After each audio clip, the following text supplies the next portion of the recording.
mind, your soul, and your body. They can't stop me, but they keep on trying and keep denying that they got all of the minds prying on our personal lives as the lies unfold. Truth is sitting around waiting for some truth to be told, but let it be known that we are the hosts.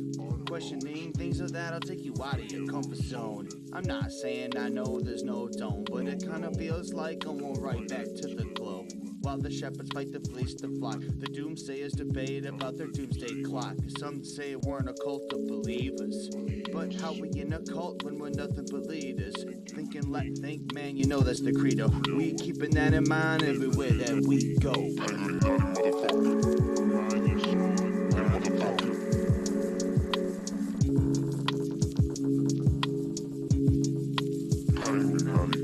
Day after day we open the doors of perception, finding more and more of the damned adaption, armed with minds to unlock the hidden answers, interested in research, journalistic freelancers. Having left behind any model-specific proposition, opened eyes believing through direct observation, having left the realm of fairy tales and fiction, sharpened beaks pointing the right direction, making use of the tools we have at hand to fight against ignorance across all lands, smashing absurdity with blue branches, uncovering idiocy and distributing pink branches, separating the wheat from the chaff, enabling the think tank with your tragedies, follow patterns and make us yawn, badly acting human shields that randomly spawn. We do in fact call BS on your fabricated anecdotes, moving on without you, not even leaving notes, activating infinite potential, lying fallow people waking up, speaking what they know. We recognize your fakes, empty the frames, we have looked through all your fancy games, your green screen doesn't impress us anymore, your fear tactics acting weaker despite fake gore. Not accepting false dichotomy thought cages, thinking freely from our hearts, writing pages, entries to the book of life so keen, walking a new passes and lands unseen. Walking a new passes and lands unseen.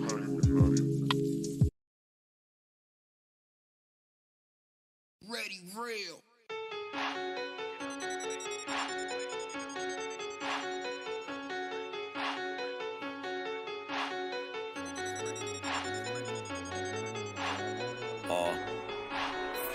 CIA be lurking, I be in the turban.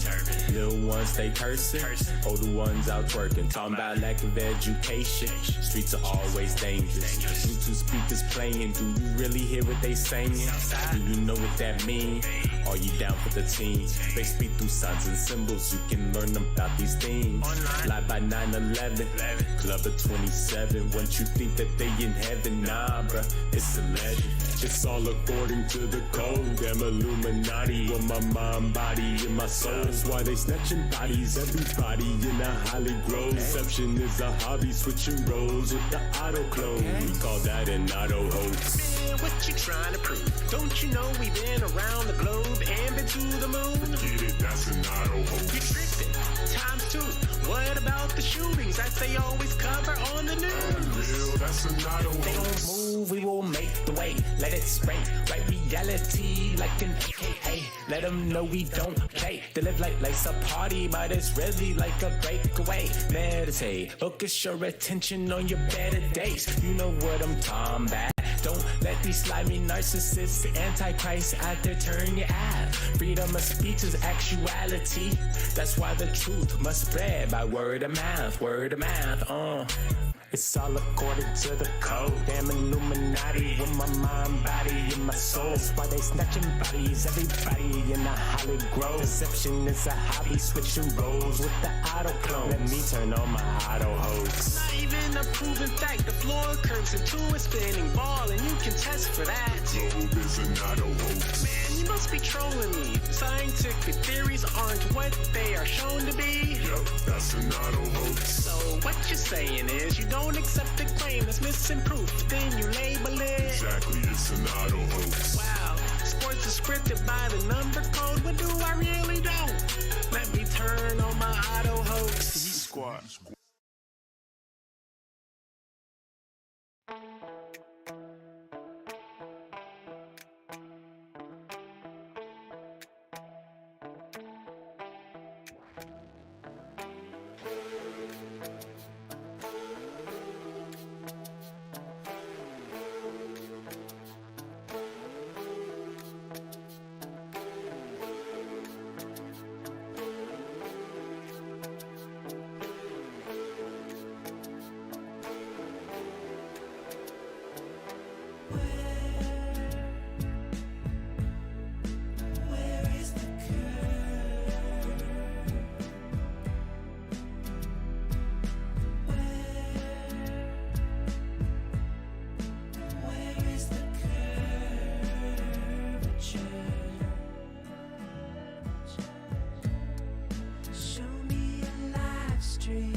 senses at peace upon the plain.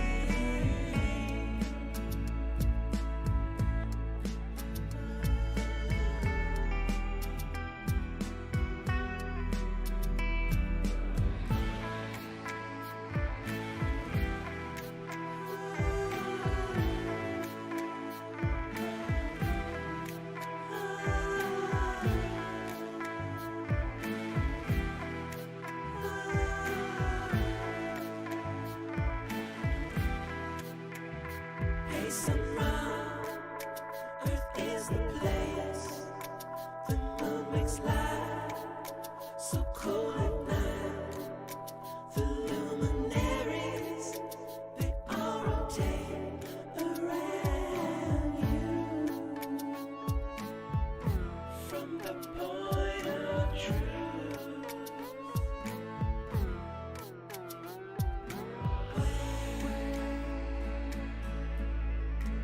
where is the curve?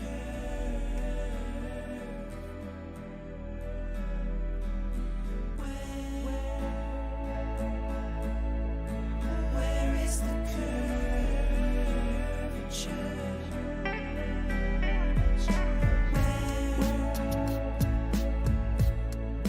Where is the curve?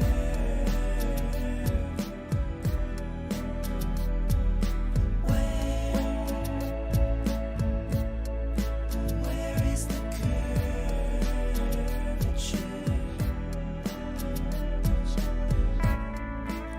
Okay, thank you for joining. It is 1/21/2024.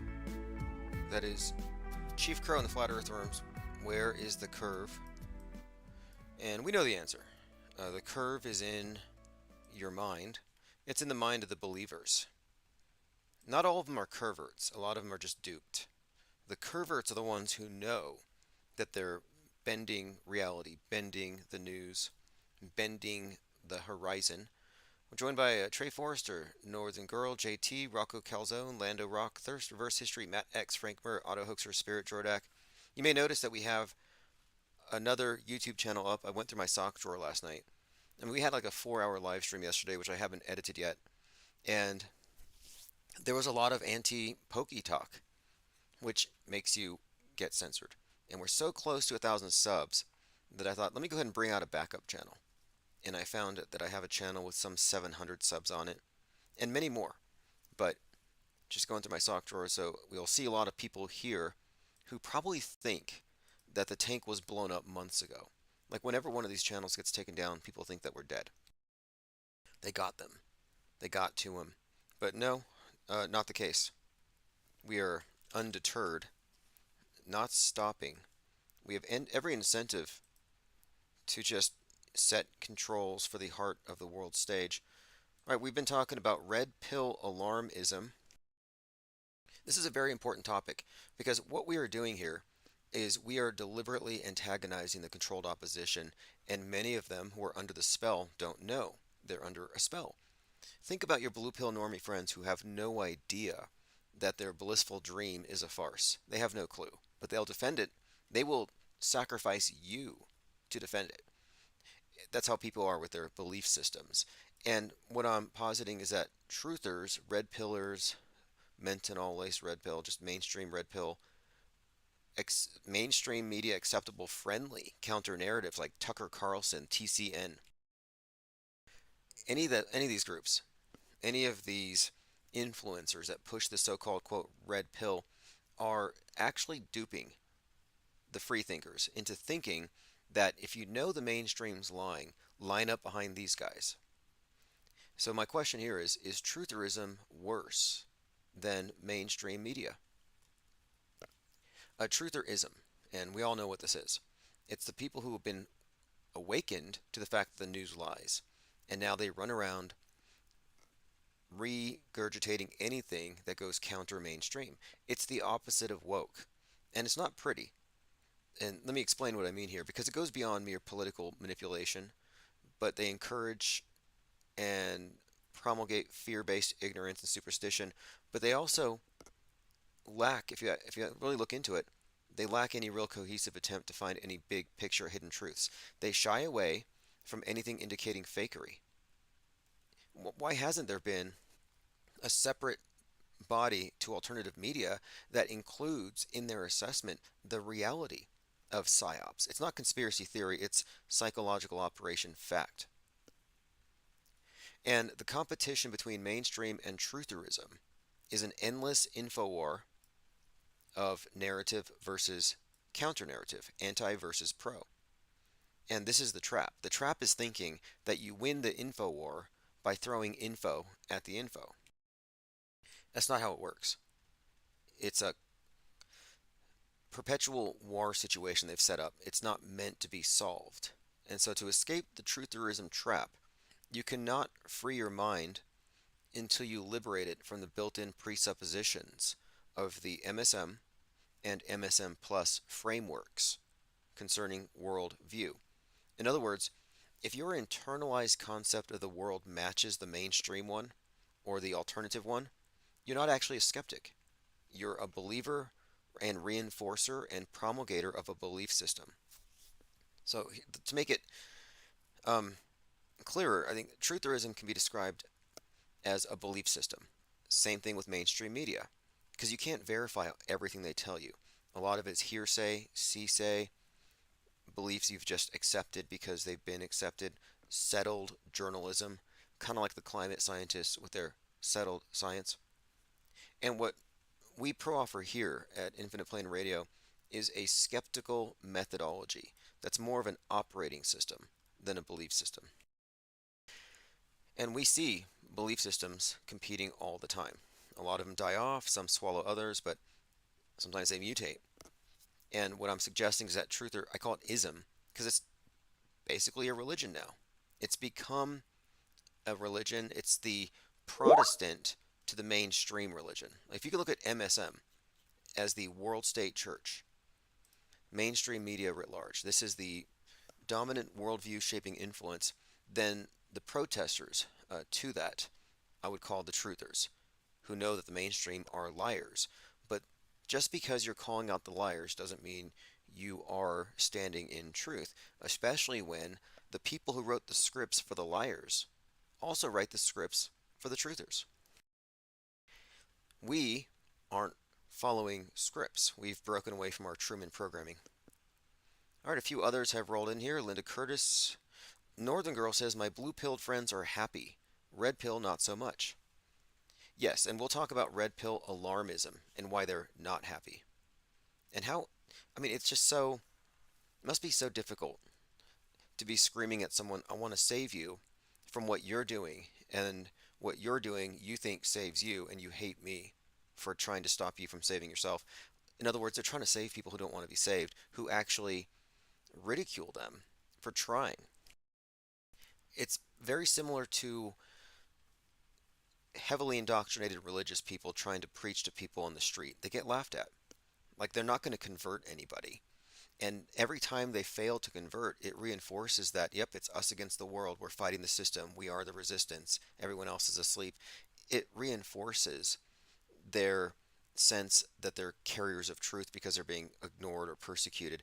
And anti-vaxxers have the same dynamic. And that's what I'm pointing out here, is that it's part of this religion. And they're proselytizing. And at this point, I would slam the door in the face of one of them as quickly as I would a Jehovah's Witness. Like, I'm not interested in somebody selling me a worldview because they think that they can save me.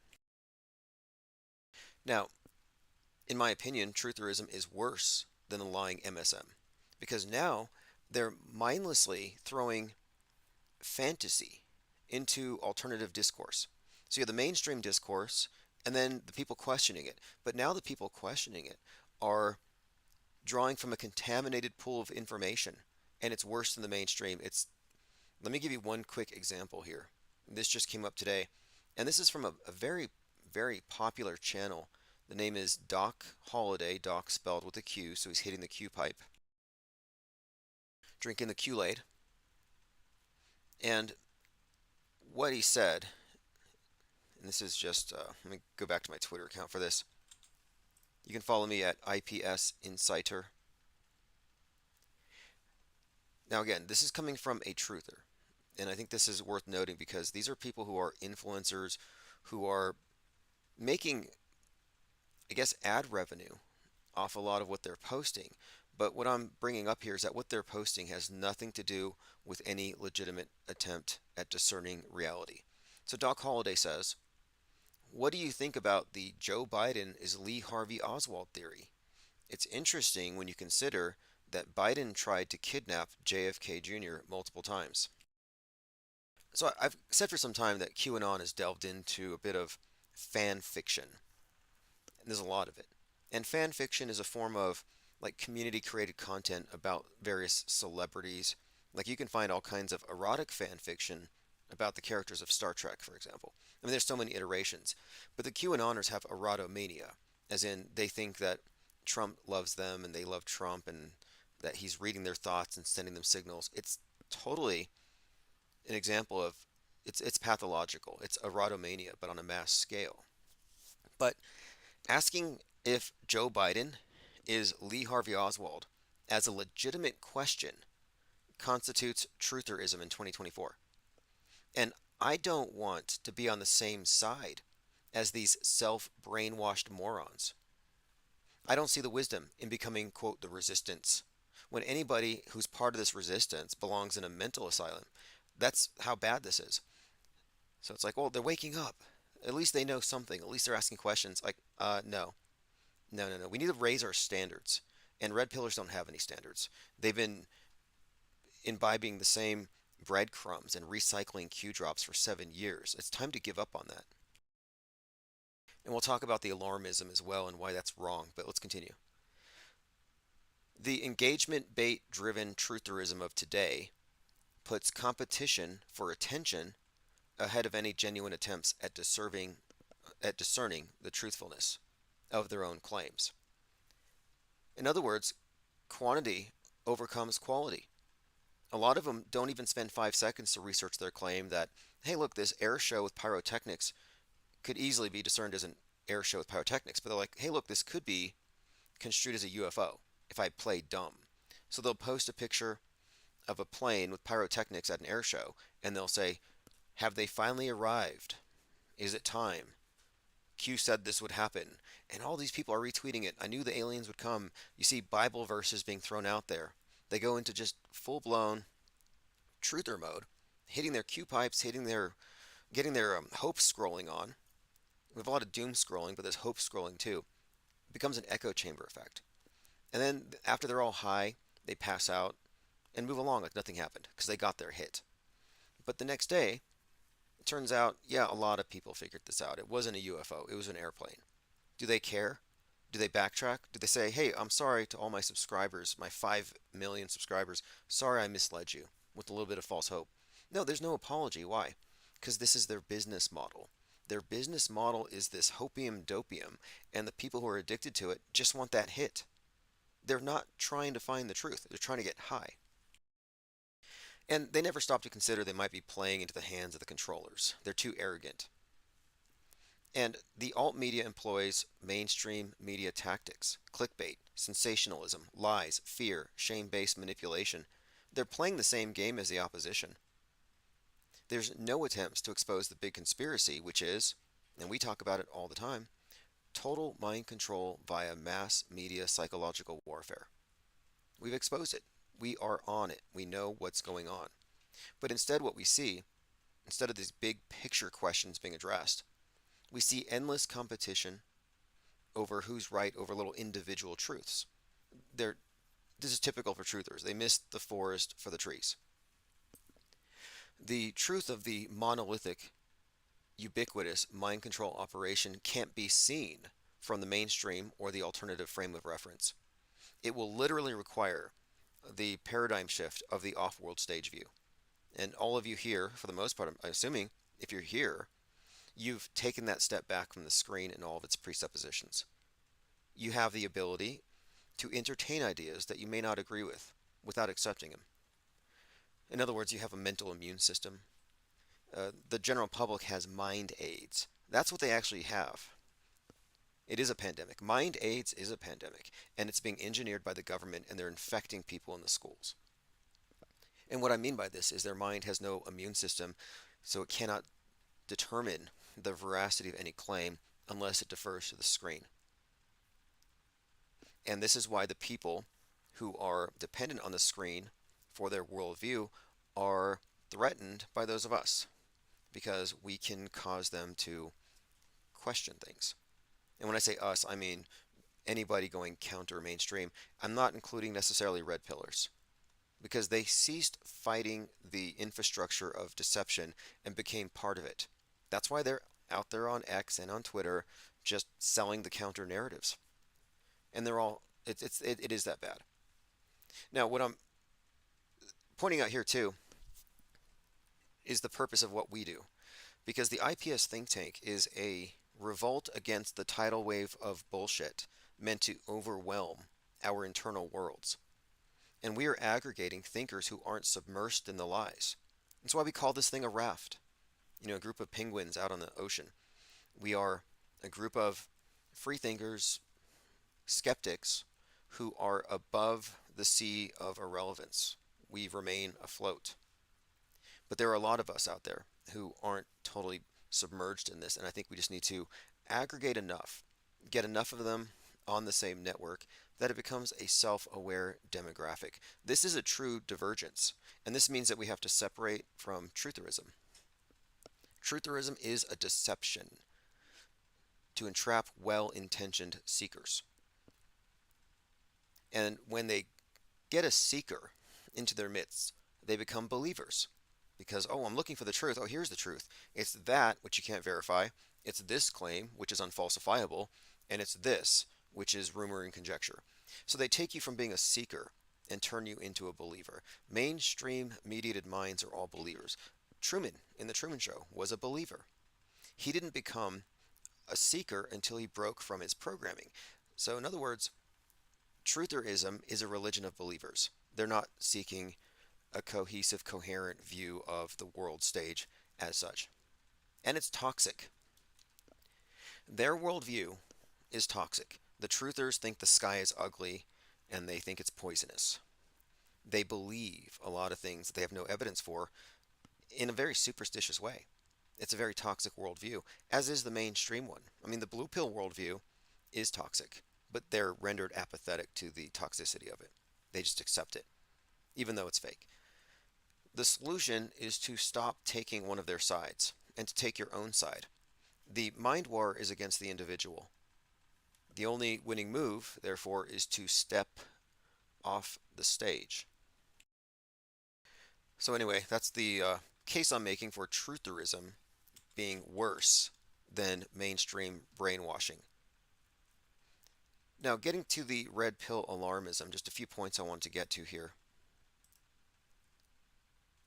Truth Hurts 21 says, what is most of the people aren't even posting? Oh yeah, most of the people posting aren't even real. I've noticed that. It's all bot accounts. It's very centralized. Now, I often point out the absurdities of the clown show on the truther side, as well as the normie side. But the truthers are programmed to prepare for the end. Like, do you believe you're in the end times? If you do, you should be honest enough to admit that you don't have evidence for this, but that it's a fear. A lot of people have a hard time admitting they're scared, but you're scared if you're superstitious. You may not recognize it as such, but it is part of your worldview. And look, I've actually extracted a lot of those fears out of my worldview. They're just not even there. I'm not afraid of ghosts. I'm not afraid of bowl cut shooters. I'm not afraid of nukes. I'm not afraid of fill in the blank. I'm not a xenophobe. I'm not an alienophobe. I'm not a vaxophobe. I'm not a gunophobe. But as a skeptic, this is my perspective, of course, has always been waiting for more facts, and the facts never arrive. We've given them the benefit of the doubt long enough. And truthers will add additional narrative to the already questionable reporting. So if the mass media says there was a shooting, truthers will say, okay, I agree with you, mass media. There was a shooting, but you're not telling the truth because MK Ultra aliens and space lasers. And like, wait a minute here. You just basically downloaded their story and added on to it. There was no pause. You didn't look at it and say, should I accept this? You just swallowed it. Because the world stage is in your head. And if you live on the world stage, you accept their augmentations. If they want to land aliens, you will now share the world with people who believe in aliens, and they don't have to appear where you see them. Like, you kind of get ripped off here because you never get to see the aliens that everybody believes in. But if they can just put them on TV, they become a fixture of the world stage, which people download every day. They get the updates. What's your internal world look like today? Well, let's get the updates. Turn on CNN. Oh, no, I lean right. Turn on Fox. No, I'm a truther. Let me go to Twitter and see what happened today. Who's JFK Jr. today? Now, our beliefs do not create reality, but they do recreate our internalized representation of it. And the internalized lies filter our worldviews if we're not cognizant of it. Which is why I often refer to William Blake. If the doors of perception were cleansed, everything would appear as it is, infinite. And what I mean by this too, and I mean this literally, we don't know when time ends. We don't know how any of this stuff ends. And I think it's safe to assume infinite till proven otherwise. But for the vast majority of people, we are in the end times. It's a foregone conclusion. It's going to end any day now. It's going to be one of a number of things depending on if you're on the left or the right. Global warming, solar flares if you're on the right. This is a new trend. And I'll get into this in a second because I was listening to some podcasts. We're talking about internalized lies and how they filter your worldview. And if you scrub those from your worldview, they don't influence your future decisions. And it's not only that, it has to do with cognitive bias. But I was listening to Tim Truth today, and they were talking about how, hey, maybe the pyramids were in a jungle at one point, and then it became a desert. I mean, they're just recycling old truthism from years ago. Like, they're obviously out of ideas that they're digging for this. And they're talking about solar flares, and that maybe the reason for climate change, and you see the pattern here? Tim Pool and his crew are saying maybe the cause of climate change isn't capitalism, but maybe it's the sun and solar flares or solar storms. I'm like, wait a minute here. You guys just automatically accept the premise that Earth is getting hotter. They accept the premise, and then they add on to it. That's trutherism for you. Instead of saying, wait a minute, how do we know the climate is amuck? How do we know things are wrong? Or that man changed it? Instead of even asking that question, they say, oh, MSM says it's changing, but obviously they're lying about the reason. So let's come up with a new reason. Let's talk about, and then they fill in the blank with all kinds of pseudoscience about pole shifting, about the earth tipping over, about Nibiru. They have all kinds of stuff on the non-left to justify a belief in climate change. I suspect a lot of the people. I suspect many of the doom scrollers and hope scrollers are just bored, and they're eager for a new plot twist. And they settle for these short-term highs from the bad hopium. And hopium dealing is big business. I've been looking at this for some time. And then doom hope. And doom hope is very similar. They all want it to end. You have the Q tribunals with their fantasies. They want the bloody French Revolution to happen all over again. And that's why it's notable that the founder of Patriot Front, who's out there at the Fed Pride Parade right now in Manhattan, it's notable that his name is Rousseau, Thomas Rousseau, the name Rousseau being associated with the philosophy leading to the French Revolution. So what we're doing here is we're looking at the architecture of deception employed by the power elite. And we know, because we've studied this, you can't let some of these over emotional triggered types take you off of the facts. Because the fact of it is, they're saying the sky is falling. They're running around with their heads like chickens with their heads chopped off. The sky is falling. It's like, no, Chicken Little, it's not falling. That was an acorn that hit you on the head. But their main weapon is emotional manipulation. So it makes sense to shed personal attachments to political outcomes. To stop trying to save people. Like, I'm not trying to save anybody. Especially not Democrats. And what I'm also doing here is what We're actually bringing something that the Globies don't have, the Flat Earthers don't have. We have a model of reality here, and it's the world stage. Shape is something that you'll never be big enough to experience or see. It's irrelevant, but your worldview is very relevant, and your internal concept of it, insofar as it's been filtered by the power elite, is not aligned with reality. And we're fixing that. I mean, many of you have already fixed it.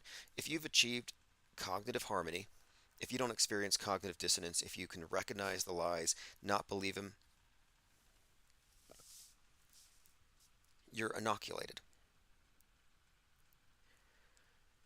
The worldview forming capability of mass media, coupled with its power to fake reality itself, functions as a monolith globally. And they've created this version people live in. History is lies agreed upon, said Napoleon Bonaparte, and the same is true of media today. We know this. The space program reveals it, that we inhabit a mostly agreed upon mass delusion.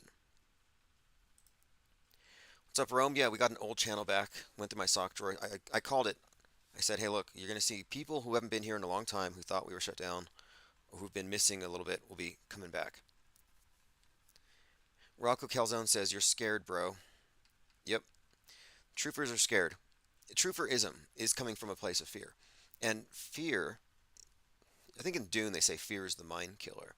And it really is. I think there's a lot of reasons to look at fear as the weapon itself, because one thing I constantly encounter, the die-hard true believers in MSM Plus debate me all the time. There are people fighting for the alternative worldview. They're fighting for what they believe is truth. And who are they fighting against? Me. I'm the threat to their worldview. MSM isn't. It's me. It's us. It's this. Why is this a threat? Why is this something that's even considered threatening? Because we're telling them there's nothing to be afraid of. And the power elite want you scared. They want you scared of mainstream or alternative narratives. And I'm saying that the fear is premature.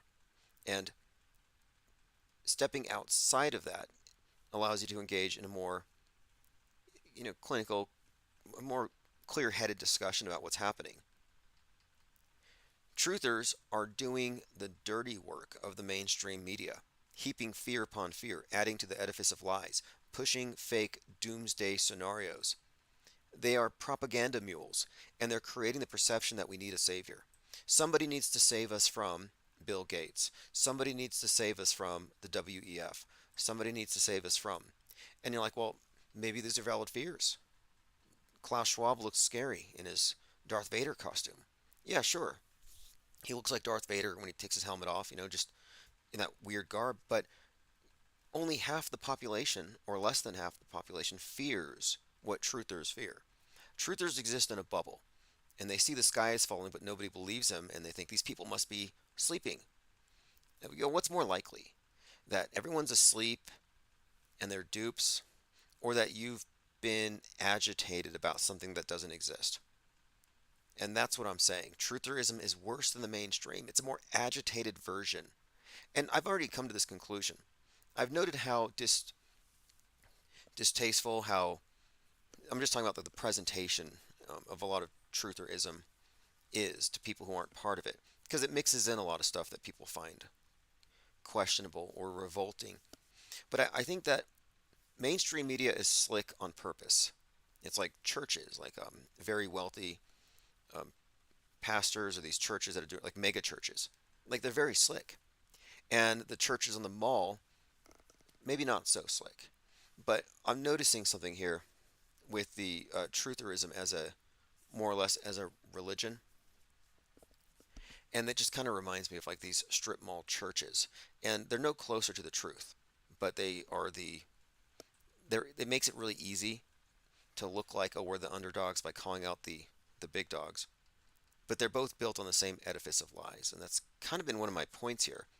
And they're telling the real truth. Like the mega churches are like, yeah, you can be prosperous. You just pray and God answers prayers. It's very hopey. But the smaller churches are like, oh, those guys are lying because Satan is here and we need to prepare for the end. So the smaller groups are a little more end times oriented. I'm speaking in general terms, but these are common observations.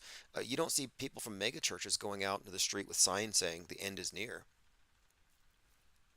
No, they're happy giving the money to the church, whereas the smaller truthers, or even the smaller sects, they are thinking about things as they're coming to an end. We need to prepare for the end. Bunker time.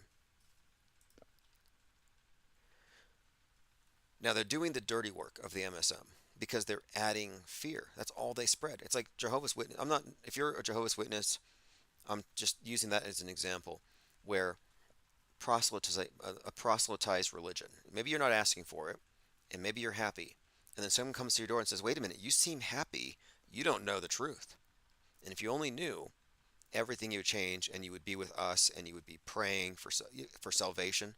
So they're coming around, if you ask me, with very bad intentions. Well, good intentions, but they're part of a very bad operation, just like the red pillars. They're propaganda mules. They don't know that those red pills are laced with menthol. They think they're waking people up. And again, just to get to the very point of this article, red pill alarmism, salvation programming is misdirection. Are you programmed to save people?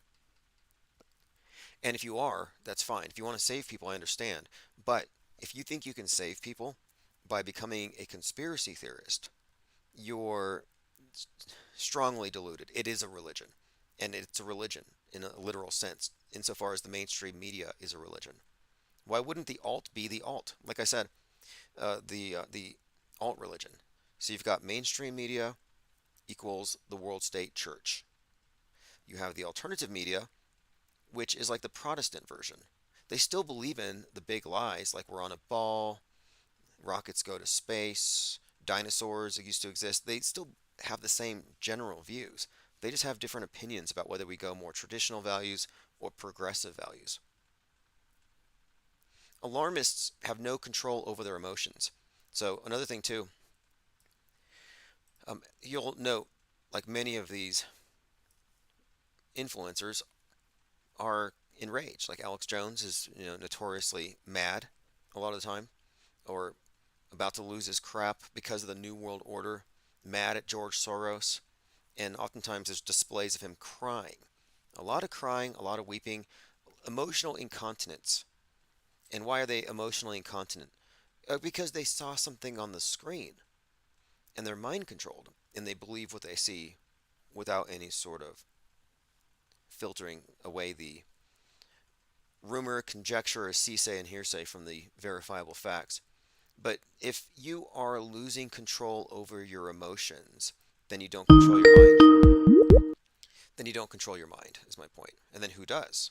Well, the people who write the scripts for the alt and the mainstream. Hey, what's up, caller? IPS, this is Portal Complex calling you from the barren wasteland of Canada. Oh, awesome. How you doing there? Hey, did you ever see the ISS? I remember you told me you were going to find the ISS for us. Did you ever find it? Yeah, unfortunately, we had a keyboard player that played in our band called the Wool Coats years back, and he was dead set on filming the ISS, and because I'm in photography, photo, flash, and record, I was like, there's no way you're going to get this thing on film. And he brought me out to this small town outside the city called Goderich, and we set up our tripods, and he got the app out, because, with the app, because it tracks the ISS. It's a shoe-in. It's on the app. I mean, come on. It's all mathematics. This may very well be the Pythagorean theorem of the new age. And so said, you went out there? Let's go. You went out there? Pop the bottle over. Uh-huh. Yeah. Yeah, I went. We sat back. Look, there it is. And then I woke up and I got my mirrorless Sony A3 and I zoomed in with my telephoto lens, and all it was a motionless star. I go, that's not the ISS. The ISS should be moving. Wasn't it on the app? Isn't that right? It was on the app. It was right over our heads. It was a 100% thing. We were ready. Like, were you? He's So you're recording. looking. He's You're like, looking that's up. the ISS. Now you're saying it was over your heads, and so you're looking up at it, and it's not moving. That's what I told him. I said, that's not the ISS. But he was 100%. He's like, hey, look, the app says that it's right over our heads. That's great. But the ISS at 1,700 miles per hour should be moving. What do you think, IPS? Well, I don't understand how you could see the ISS in the middle of the night, given as how it would be within the umbra of the Earth's shadow. Not to mention the Terminator line. I had this discussion with him, but I mean, these guys are dead set on the ISS. Wait, I have a hard time believing this part of it, though. How can somebody who literally believes that there's a space station be so dumb as to think that they could film something in low Earth orbit in the middle of the night? Wouldn't they be a little more educated? Look, I gave him the benefit of the doubt because he does have a YouTube channel that was based on this. Now, again, his YouTube channel didn't get too many views, and did he ever record it? He brought me out. Did he ever record the? Wait, one other question: was he going to record it with the camera, or was it going to be a lunar transit? Yeah, that's funny. The lunar transits are always a still shot, from what I've researched. Again, because of him being in my band and not really a friend or anything like that, just it was all work, it was business. I gave him the benefit of the doubt. I actually wasted 2 days on this, and I got absolutely no results. So you spent 2 days, Nothing. and you weren't able to even see the space station, and the best you could do is, or the best he could do was see an immobile object and somehow, I mean, there's no way he could be that foolish. There's no way you could mistake an immobile star for a low Earth orbit space station flying at 17,000 miles. Do you think of ISS believers that they're just generally ignorant people who don't understand how it works? 100%, yes. They do not understand how it works and just how science as a religion implements us to go with the grain, to go with their waterways, in the sense that we came out with this formula. This is the solution. It's dead set in stone, etched in stone. So this app, I told them that this app is bullshit. Now, do you believe in the space station? Do you personally believe there is something up there? Listen, I always, as a young kid, I want to believe. Just like that poster on Mulder's office, I want to believe. No, I mean, we understand you may not know, still but waiting like, to believe. But do you? I mean, okay, you want to believe in the ISS. Do you believe that man went on the moon? No, absolutely no. Why and not? I've actually debunked it. I've actually debunked it myself due to the fact that it's funny because I'm not a Cold War believer. Question though. Yeah. You don't believe in the moon landings, but you want to believe in the space station. Do you want to believe in moon landings? No, I don't. I want to nuke the moon. Personally, if I had the opportunity, I would nuke it. For me, the moon landings were a facade. It was a fake space race, just like the fake Cold War, just like Operation Paperclip, and the split of these majestic scientists that think that they can progress mankind into a doom and gloom scenario, which we're all sitting in right now. I don't believe any of it. Well, I have to say, personally, look, that's my opinion.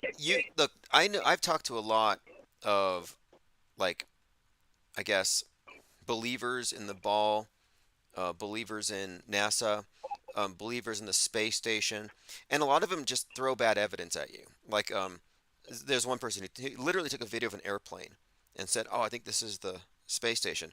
But anyway, I have never met a believer in it willing to spend 2 days in the middle of nowhere trying to see it. So at a minimum, we have to commend your friends for going through the effort, spending 2 days trying to find it, but they couldn't find it. And that's good for people to hear, that you could spend 2 days out there with the app and you might not see it. Like it's a risk. You would think it would be easy, right? But apparently it's not so easy. Well, even though I had to take the dangerous task of going out in the middle of the woods because you have to get away from that light pollution.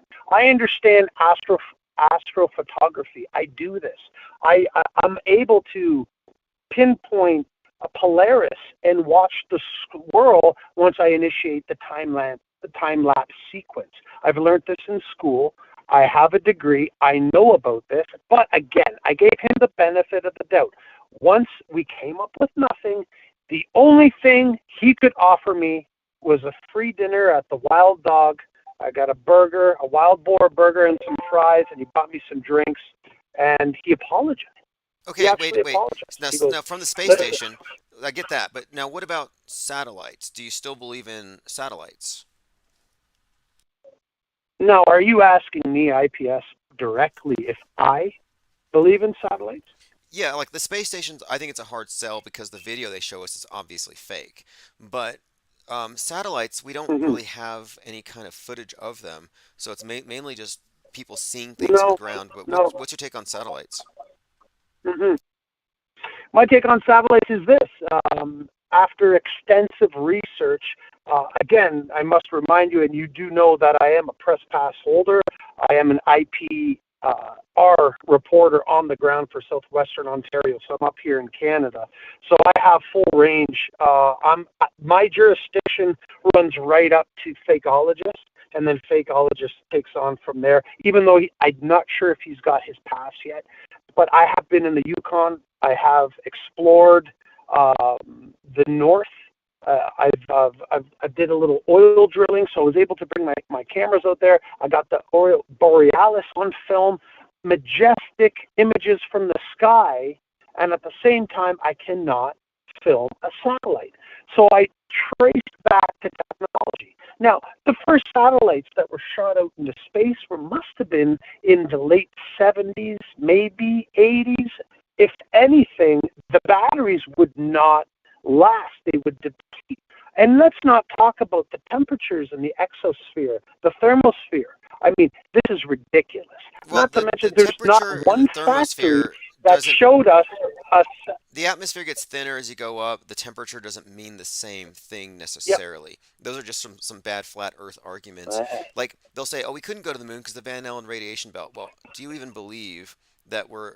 I mean, if you accept certain premises, you've already lost the conversation or the debate. Yeah.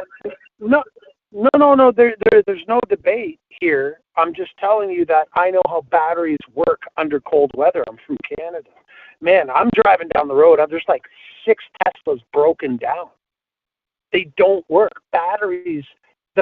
First and foremost, the battery technology wasn't there. Now, we're talking about solid state nowadays. Maybe they'd have a chance to get something up there. That's like you telling me the Mars rover, the remote control car on Mars, all of a sudden woke up and started filming again, even though that footage is from Devon Island, slapped with sepia effect through a video editing program. I know this for a fact. Now, do I believe in satelloons? Would have been a better question, and I would have to say yes, I do. Okay, no, I get it. With your view on the ISS, I was just I was glad that you finally got out there because I was thinking we had so many people saying we're going to spend time trying to see it after trying to tell me that it's so easy, and on this entire time. Right. Yeah. I mean, it's funny.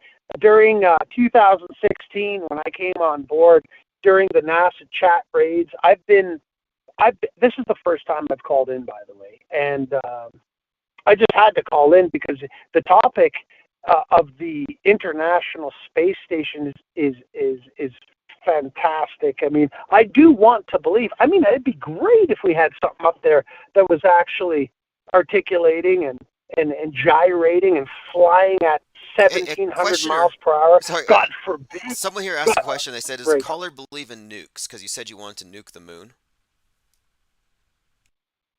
Yes, sir. Yeah, if I had the opportunity and the technology and the backing, that would be the first thing I would nuke. But do you Yeah. believe in Yeah. like the whole Manhattan Project, Oppenheimer? Do you think that nukes exist?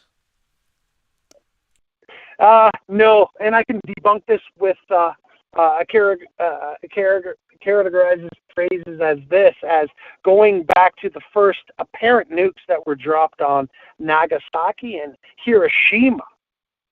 Did you know that the life expectancy in those cities are like well into their 90s, no cancers or no diseases, no deformalities at a human base? I mean, for me, the fallout alone would be mutated babies and, people walking around with like 3 arms and shit. But I never saw that. I saw, actually, it's a blue zone. There's only so many places on the earth that is a blue zone, and some is Northern California, Costa Rica. We have Japan, the island of Icaria, which is the island of Greece, and we have somewhere in Italy. Those I can't remember the name, but I don't have it offhand. But these are blue zones. Now, there's no industry, there's no pollution, there's no nuclear fallout, and people live well into their 90s. Some even hit 100 with no diseases, such as, let's just call So it a has that disease, but changed you? diabetes. Look, you don't believe in nukes, you say. Yes. When did you stop believing? No. I stopped believing when I started my my voyage into eating healthy. I have an organic farm overseas, which I import. I import food from North America, and it's getting harder and harder every year. The government is really throwing down. They're building blocks. They're building walls. They're charging me more money when I shouldn't have to be paying. They don't like the idea that I'm bringing in clean, sustainable food. And then I entertained the fact that the blue zone. I ended up bringing some honey, black forest honey from the Greek island of Icaria. It's a blue zone. I'm like, oh, wow, fantastic. There's no industry. The honey is clean. It's very difficult to label your honey organic due to the bees. They can fly anywhere, right? They could land on some GMO corn and your honey's not organic anymore. So then I thought, how many more blue zones are there? And then when they came across that one of the blue zones is Japan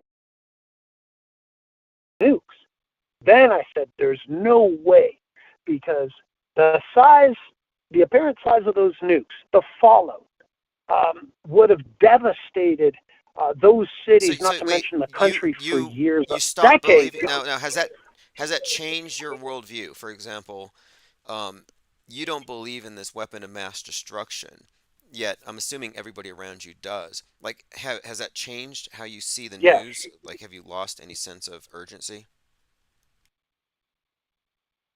Yeah, it does. Like for me, I'm a survivalist. I do off the grid living. I do have a mountain home that's out of stone. I heat it with a wood burning stove. I have hot water penetrating copper coils behind my wood burning stove. It's great. Everything's run off of 12 volt. I understand prepping. I understand freeze dry foods. I understand self-sustainability and less dependency on government. I'm the one who should be afraid of nukes, but I'm not. We have a guy here in Saskatoon. His name is Nate. I got talking with him. We got talking about doing, because as you know, I do produce music not only for the IPS, but I do produce music for some other YouTube channels. And we got talking, and he's doom and gloom, nuclear war at any time, DJ Shadow, it's almost midnight. We're talking every day. He posts a video, and the channel is Canadian Prepper. You can subscribe, and you can see what's going on. I do respect him for getting the worldview and telling me what's up in Iran with the wars, and we can go as far as him having one of the largest warehouses in Saskatoon selling prepper supplies. He's making good money off this nuke fear-mongering. And once the one time we were going to do business together, I was going to do a track from him, and when I posted a comment saying, Nate, I hate to burst your bubble, but nukes are fake, he banned me. That's it. no more, Nate. Now, So do you believe in? our Do you believe relationship in? ended Okay, pretty quick. this is just as a series of questions because I'm investigating what I consider to be trutherism, and I find this stuff very interesting. So, like you, in your own head, you've debunked nukes. What is your take on geoengineering, for example, or chemtrails? Now, that's funny that you should bring that up. Obviously, it's a guardrail. You believe this as well. Chemtrails, just like 5G. Please, people, don't forget that the elites, the parasites, walk among us. Not only are they God-fearing, but their kids walk here as well. They're not going to be participating in any mass poisoning, if it be with fluoride in your water, to chemtrails, or even 5G, because they will actually be affected as well. So no, I do not believe. I believe they're all safe. Now, do I believe in weather modification? Yes, because I've studied it. I was in the military. I participated in it. I've participated in cloud seeding, and I also participated in HARP. So those do exist. You participated But in as HARP. What does HARP stand for again? Oh, I wish I could tell you. You caught me off guard. There would be. You can tell me probably. You could probably tell me quicker. But in a sense that I go ahead. No, I mean, I've heard about this. They are researching what the ionosphere, and supposedly people believe that they can modify the weather. Angels don't play these harps. Well, they tried. Yeah, harp. I always think of it as a harp because as a musician, I'm a harp player. Let's just say, right? But basically, it's intertwined actually with the electrical grid. So this is Tesla's documents that were seized at the Waldorf Hotel after his death. This is there's one in Alaska that they say triggered some earthquakes up there, which they've never had earthquakes since then. We have the fault line of California. We saw that the earthquake in San Francisco. Some say HARP can actually trigger these type of phenomena. Now, I don't believe it. Now, because of I work for the government myself, and I work with the power grid mostly, they are intertwined because we do give power to these substations. And I tried to get more information, but again, I was stonewalled. So I wish I could give you more info. It's all personally, again, the technology is there. But what I'm getting at is this. Yeah, I mean, is like if you can say, well, nukes are fake, but they can still manipulate the weather. Yeah. We haven't taken away the God power of the elite, and I don't believe they have any God power. Like I don't believe in climate change, whether it's caused by fossil fuels or whether it's caused by secret programs by the government. I think both of these are under the same kind of umbrella. Like these are parts of the. But I mean that's my perspective on it. And when it comes to chemtrails, yeah, my position on chemtrails is simply that it's no longer a sustainable belief to have in 2024 without having to just basically embrace a position of ignorance. Because one thing that I learned just like a month ago, and this is why I'm glad I continue to talk to believers, is I learned that contrails have been predicted by the Air Force since the 50s using certain charts. Chemtrails cannot be predicted. You cannot find any. Not you can find the best chemtrail theorists in the world. Get Richie from Boston out here, and say, hey, when are we going to have chemtrails? When are they going to spray us? He would not be able to tell you, oh, Thursday and Friday. He would not be able to document it or conclude that there's any kind of an order to it. It's random when we're not looking. However, if you go by these charts, you can find that the prevalence of these trails has everything to do with climate and altitude.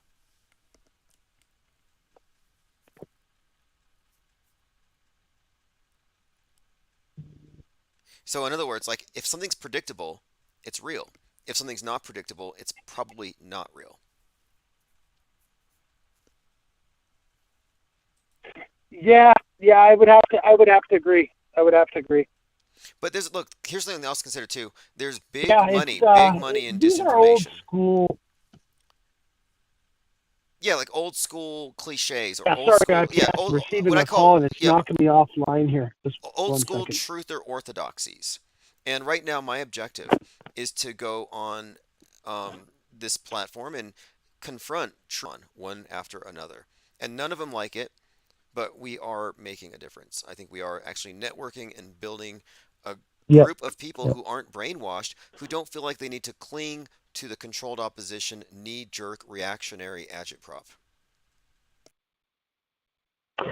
IPS, it's real simple. I mean, these chemtrails and the 3G, the 5G, and they try to tell us that, hey, the government's already at 8G. Oh, you're kidding. I know how kilowatts and megawatts work. I realize this. This is why they banned hairspray in the aerosol, because it was causing a hole in the ozone layer in the 80s. Come on, this is all old. We don't buy it anymore. We're done. And the funny thing is, I'm really sad when I look around and I've lost all hope in humanity. When all you got to do is just not only listen to your senses, but do a little reading. Grab a book. Research temperatures. Research the curvature of the Earth. Research whatever you need to do. But people are too comfortable. Nowadays in society, people are comfortable. And when you mention these things, they get uncomfortable. Okay? And they don't like to be uncomfortable. Wait. This is something someone brought up, though. Red pillars are agitated and uncomfortable. Blue pillars are sleeping and dreaming. And what I'm saying, and this is the point that I made specifically today, I now believe that the people who are comfortable are better off than the uncomfortable truthers, because trutherism represents a religious movement of extremist end times views. So I do not side with the red pillar saying we just got to make people uncomfortable. It's like all you're doing is you're spreading fear propaganda on behalf of Big Brother. Why are you terrorizing other people? So like I no longer I don't align myself with truthers. I do not support trutherism or any of its fear porn. If you're a 5G phobic, xenophobic, I don't even know what this movement is. Yeah, this truther movement is again it's nothing that I want anything to do with. I'd rather figure out how to make a Molotov cocktail and you know, like, I mean, it's like this. I'm done waking up, helping people. Like, you got to put in work, just like you, man. Like, I'm telling you, you put in your work. You put in a lot of work. How many sleepless nights of research? How many conversations? I'm not trying to wake them up with a false awakening.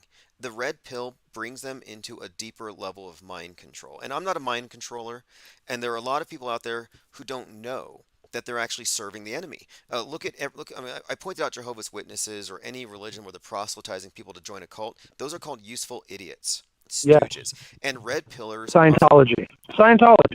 Any religion that proselytizes. Like Battery, like last night, Battery pushing the whole notion that you are one of them. Like, you are an agent pushing Scientology. Geez, I'm surprised he didn't call you a Jehovah's Witness. And what I did say in the chat was, it's called research. Just because I belong, let's say, to a lodge, or I work at a Shriners, doesn't mean I'm a Mason. You said you work for the government. Just say, right? You said you work for the government. For a lot of people, that puts you on, oh, he works for the other side. He works for the government. Like, are you? How can you be anti-government? I'm a contract. Listen, just to get that straight, personally, I'm a contractor and I run heavy equipment. I dig holes. I backfill holes. I don't actually work. I'm contracted. So no, I'm not. Let's just say. Okay, you're not that. And I'm not. Are you Jeff C? Yeah, I'm sorry, but a couple of people have asked so far. A number of people have asked, "Are you Jeff C?" You're like the third person. Are you Jeff C?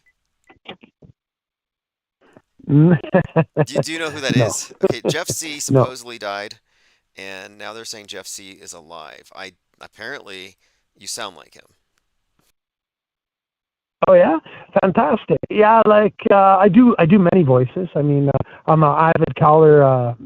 I've been actually a man from your past with the YouTube channel Crater Earth. He's been going live there on Wednesdays. I've been calling in, and I've been doing a little bit of reporting there. And as you know, I produce some music for his channel, and we did some work together during the upbringing of the CERN network. And people say that I sound like a lot of people, but I've been doing some strange voices. Sometimes I'll call into somebody else. I mean, you know who's good at that? the best Richie from Boston mimic, it's got to be JT33. Wait, are you hands Lynn? down. Like, I don't know if are you Lynn? Have you been doing that as a voice this whole time? Does Lynn even exist? Uh, Oh, that's not one of your characters. she was out of her fucking mind last night. Eh?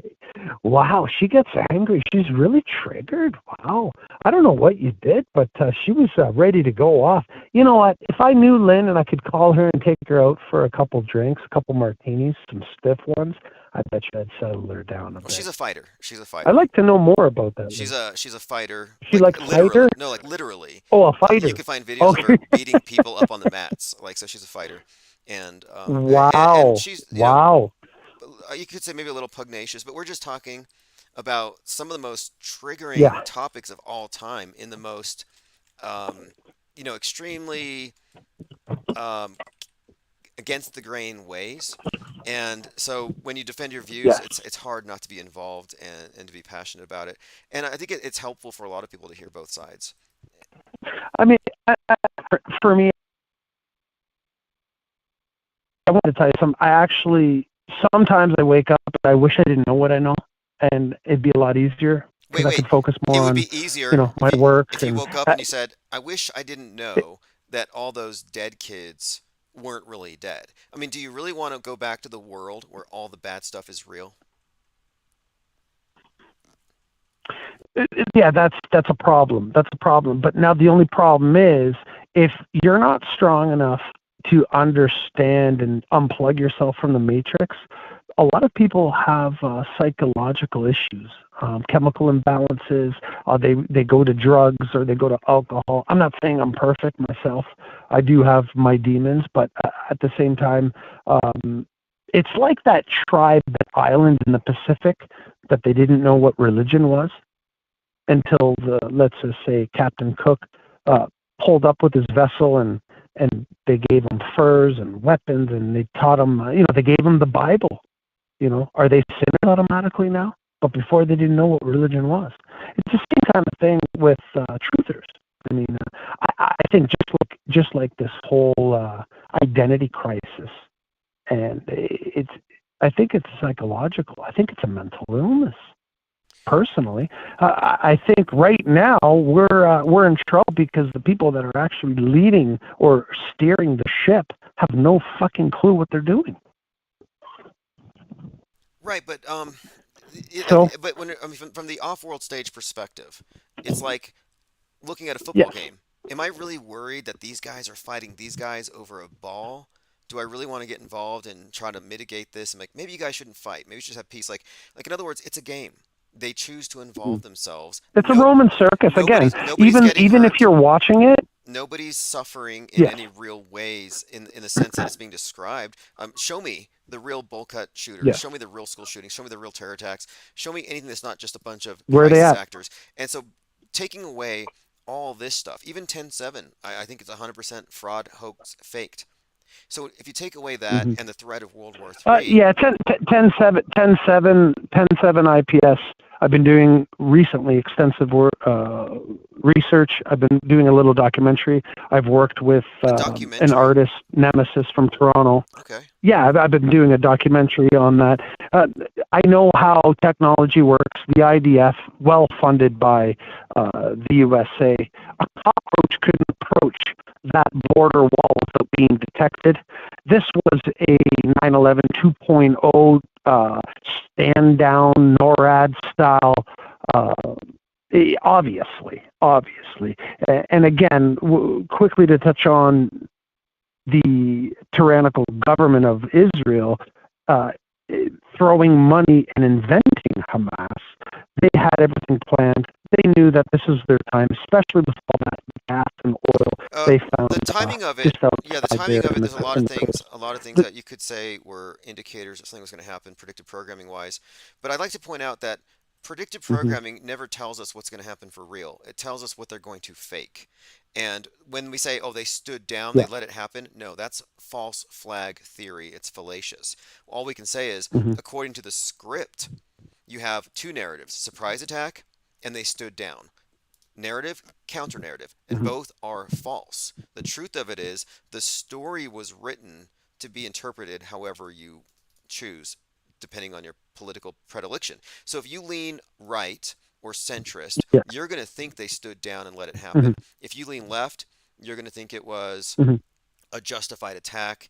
If you're a normie, you're going to think it was a surprise attack that wasn't justified. But if you're a truther, you're going to be steered to think, oh, they let it happen, just like Bush. And you're going to have the same attitude towards Netanyahu that you Yeah. did towards Bush. Yeah. It's 9/11 trutherism. This is template, Yep. and it's 100% fake, in my opinion. Yeah, I get it. I mean, it's tough, and it's tough at the same time being neutral. And again, I hate labels. I mean, I report, I do my research, and I am neutral to the fact.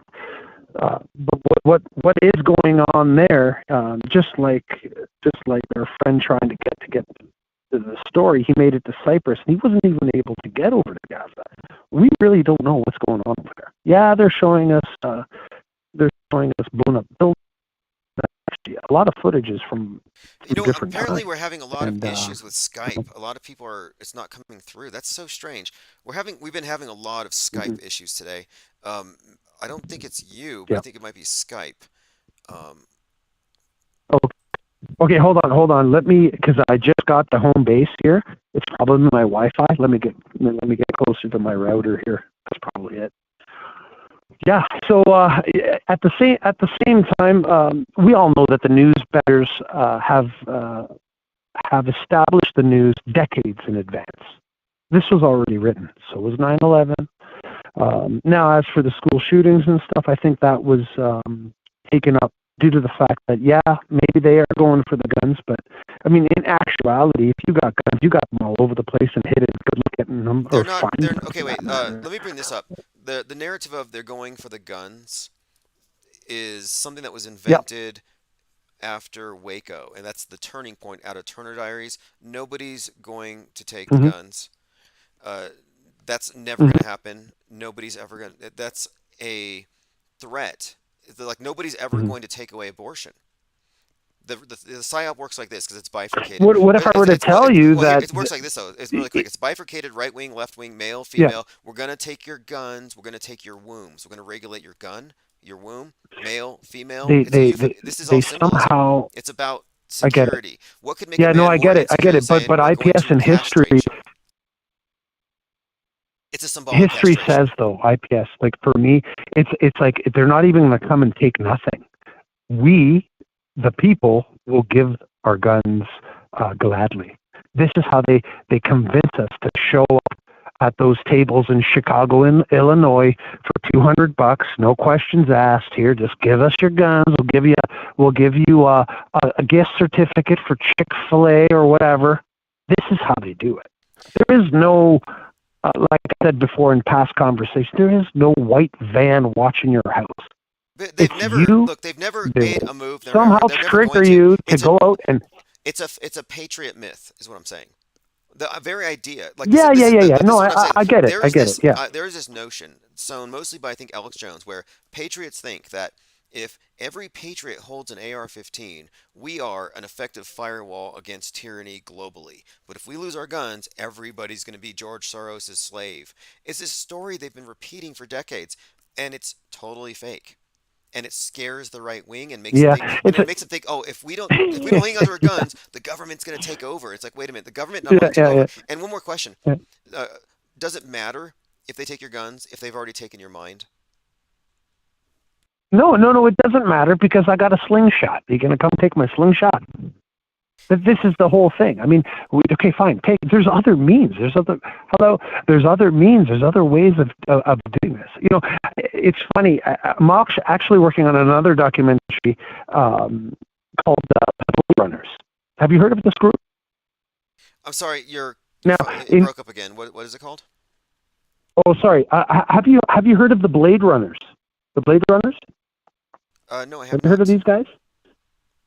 Okay, so these guys originated in the UK, and we're talking about the WF plan for 15-minute cities. Are you aware of the project?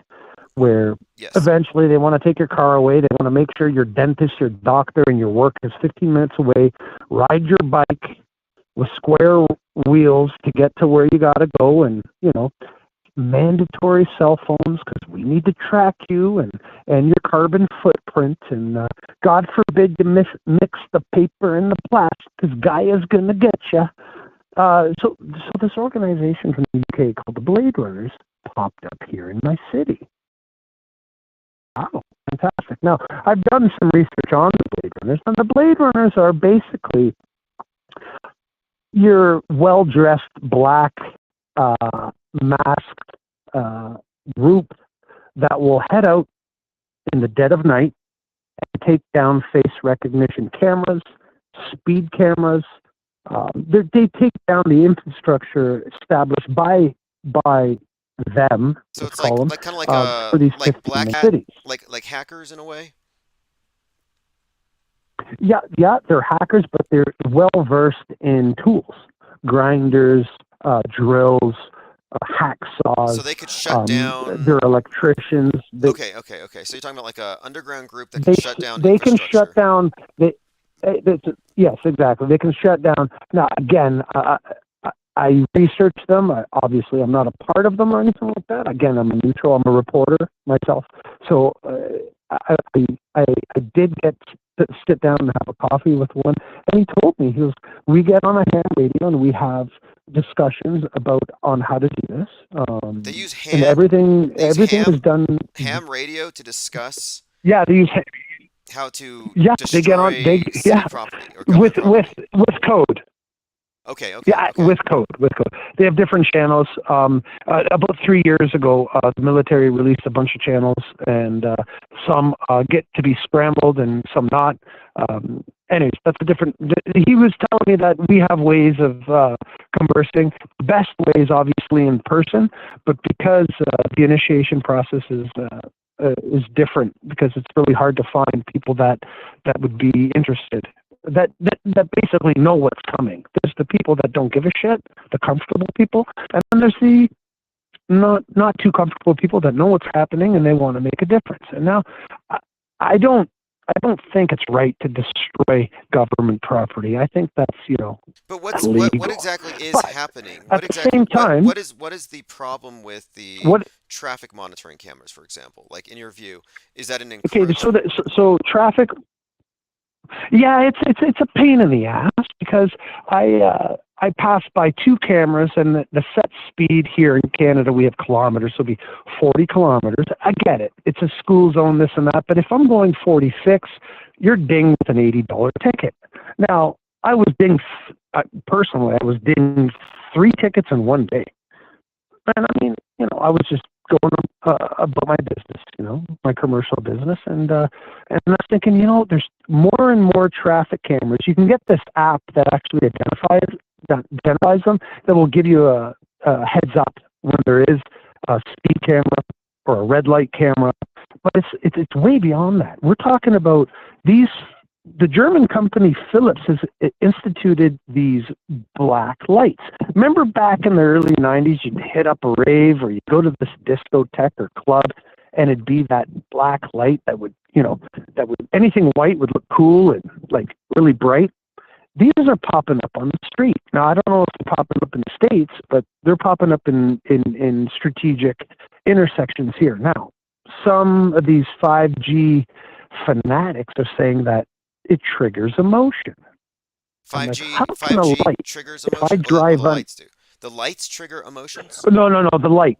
Yes. But I'm saying this information I got from the 5G fanatics. Like now, when you say 5G fanatic, stay you away mean from the tower. They're afraid of 5G phobics. They love the fast internet, but they hate to be zapped by the kilowatts. Is basically these 5G fanatics, and some of them go as far as damaging them. We had many towers being vandalized, right? Do they damage their own? Like let's say you're afraid of 5G towers because you listen to David Icke or something. Yeah. Are you going to go damage the 5G tower outside your own house? How does that make sense? Or do you shut off everybody else's internet and keep yours on so you can warn? Like, I don't understand the idea of destroying the 5G towers. But that's I don't either, because I enjoy I enjoy sending you a track, or if I have to send you work or send my friend and it's quick. I'm like, unless But anyway, 5G. you were saying Man, I these, can't these wait people for though, 8G, 10G. Give me it. your 5G phobic friends believe that there are street lights that Yep. manipulate emotions. Correct. Okay, so back to the Blade Runners. Now, this organization, they'll go out. Now, the 15-minute cities first popped up in Oxford, UK. And they now. And how it is they have certain face recognition cameras, license plate readers. They go as far as even putting these black lights. Now, I haven't figured out exactly, I can't tell you exactly what the black lights do. That's all hearsay. So what they will do is they'll go out at night, they'll climb up, and they'll start chopping. They'll start knocking these things down. And one guy actually that I had an email from, he showed me a shed with about 30 of them, 30 cameras in this shed. Wait a minute. Hey, you may want to be careful here. There is a little bit of... You may want to be careful, because if Yeah. you saw evidence of this crime... I did. It's on the internet. It's on the internet. No, I saw it. I saw it. It's fraud. It's vandalism. Yeah. But you know somebody. I mean, I tried to call 311. I tried to call that rat line. I reported it right away because you don't want to snitch on the Blade Runners. They I reported it right away because it's vandalism, and I'm not for that, and I'm not for that's taxpayers' money. IPS, that's not right. They shouldn't be going out and doing this, but apparently there is a group called the Blade Runners, and they've been going out and take down 15-minute city infrastructure faster than they can put it up. Okay, they're in the news right here. But I broke the story. I broke the story. There's a lot. I did. Okay, right now it's viral, this Blade Runner thing. Listen to this. Children injured in crash after Blade Runners cut down traffic lights to destroy Yuli's cameras. Police are warning people about Blade Runners cutting down ultra-low emission zone cameras after a crash injured some children. Anyway, this story is going viral because these activists are chopping down traffic lights, which is interesting. Yeah.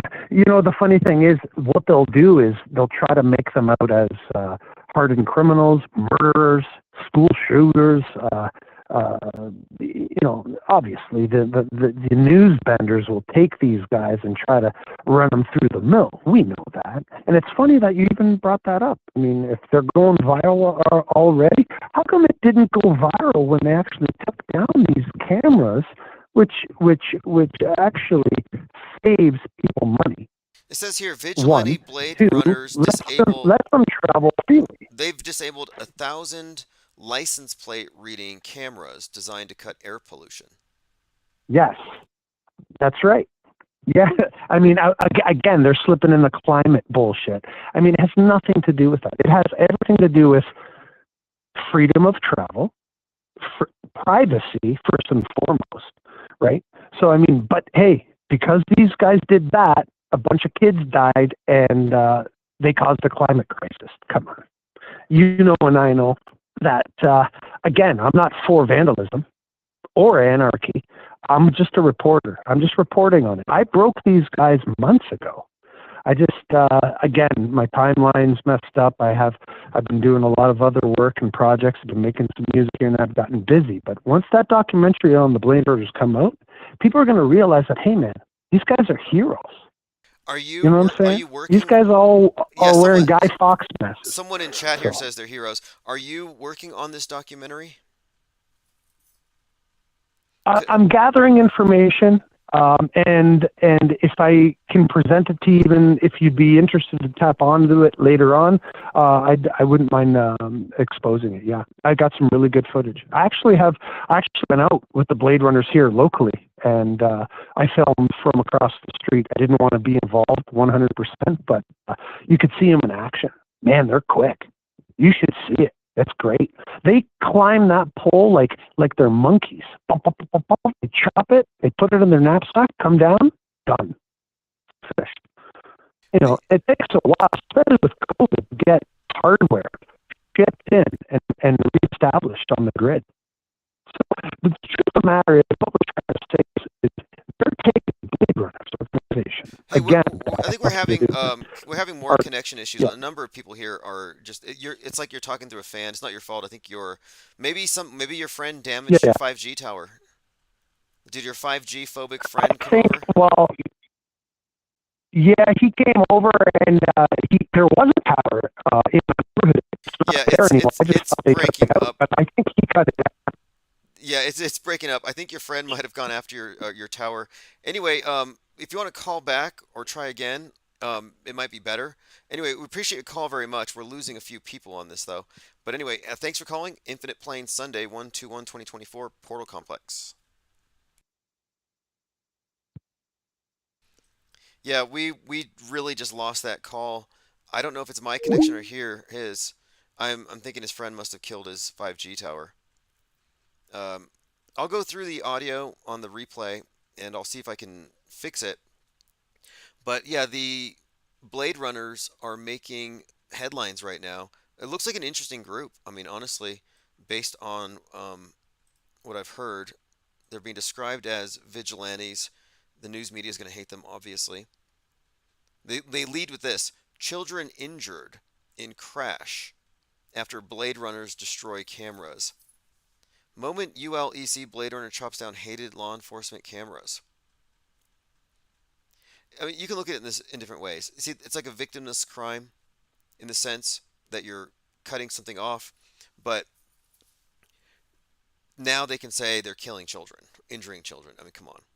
Probably crisis actors. Blade Runners, how LFP batteries brought EV metal markers back to Earth. Okay, there's quite a lot of stories about this right now. Blade Runners taking action in London.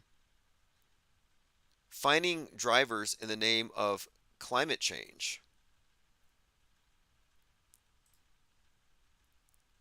So what we're talking about here are ultra low emission zones that take aim at older vehicles that pollute the capital. A secretive group of activists, the Blade Runners, says here, according to the mayor, the air pollution is so bad there are 4,000 premature deaths from toxic air. 4,000 premature deaths a year. The Labour Party mayor promised to soften the blow by providing eligible residents with non-compliant cars funding towards less polluting vehicles. Okay, I see what this is. It's a big environmentalist thing. And so these individuals would be counter-environmentalist. I don't know if they would necessarily be politically like against climate change mitigation. They might even believe in it. Maybe it's more of a libertarian thing.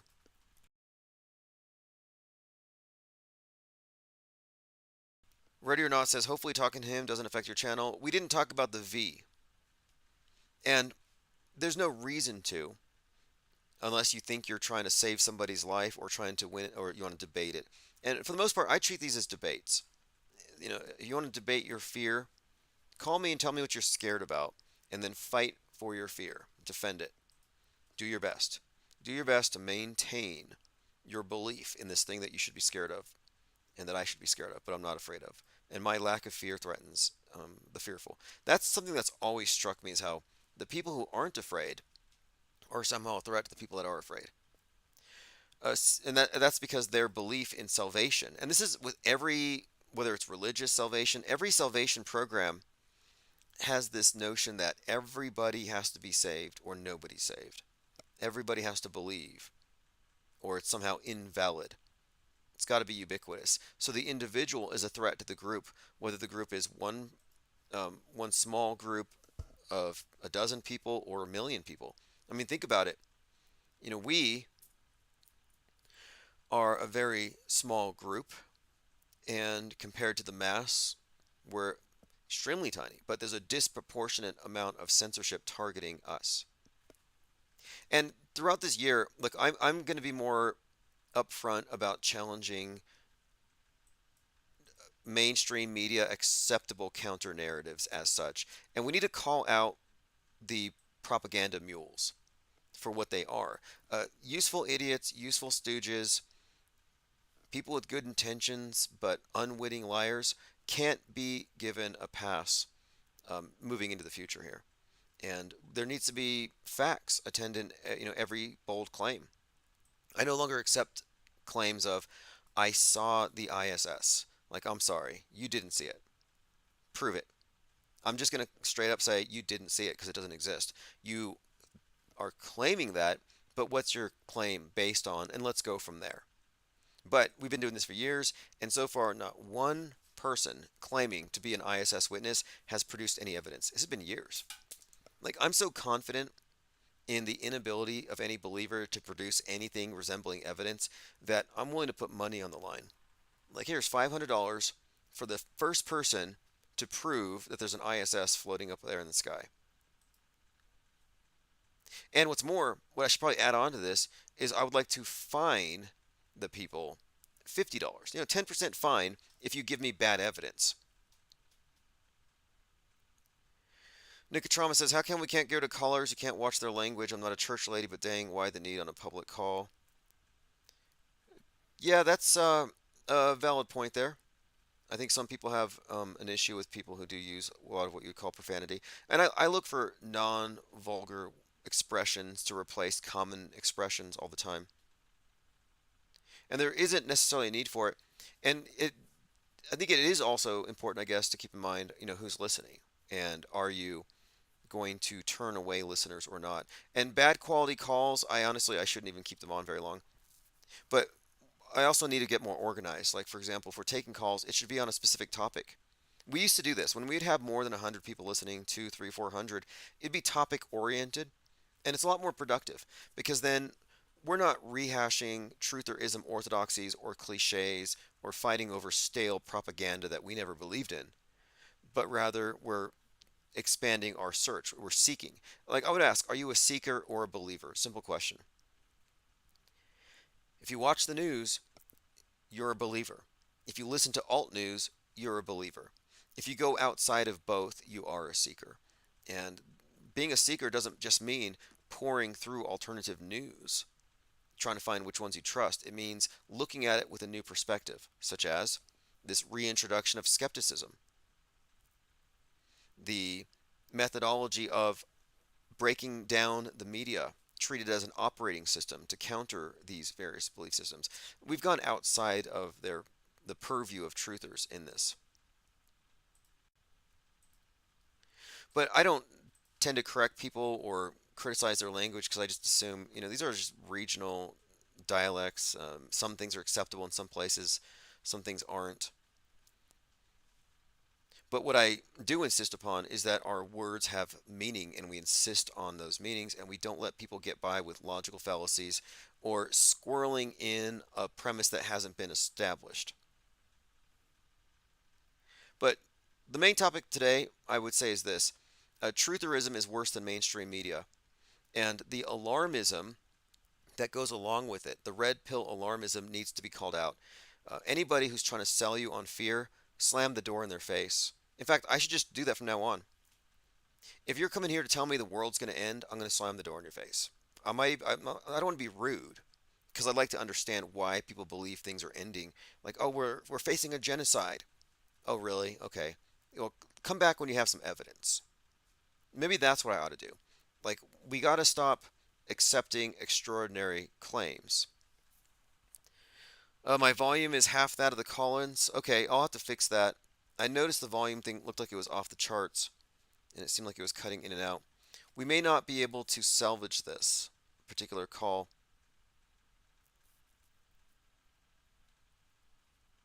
We'll get things fixed up and fine-tuned, though. It won't take very long.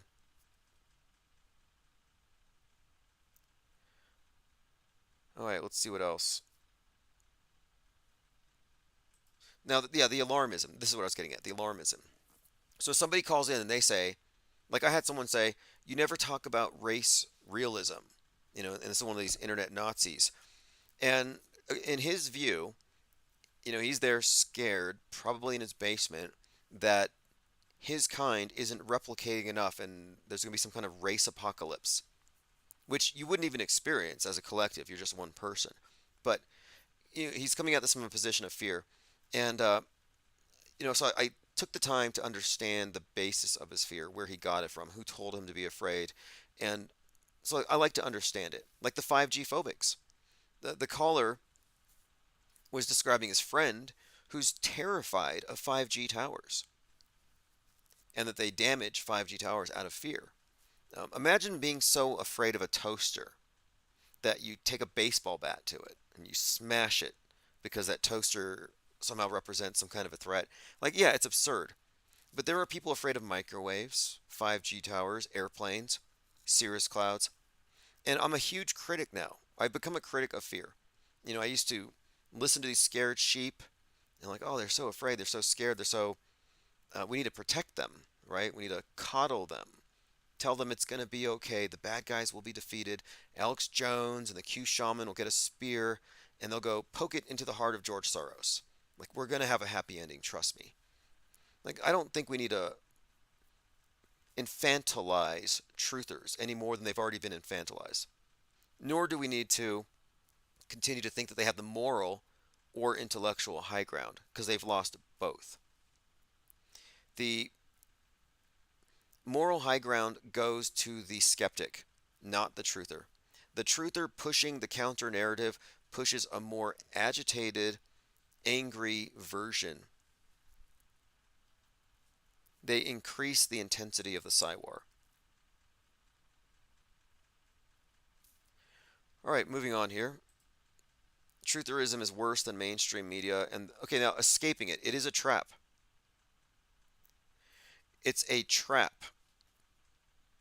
It's meant to keep you in the mainstream media worldview. And you're like, wait, how can I be a mainstream mediated blue pillar if I'm a truther?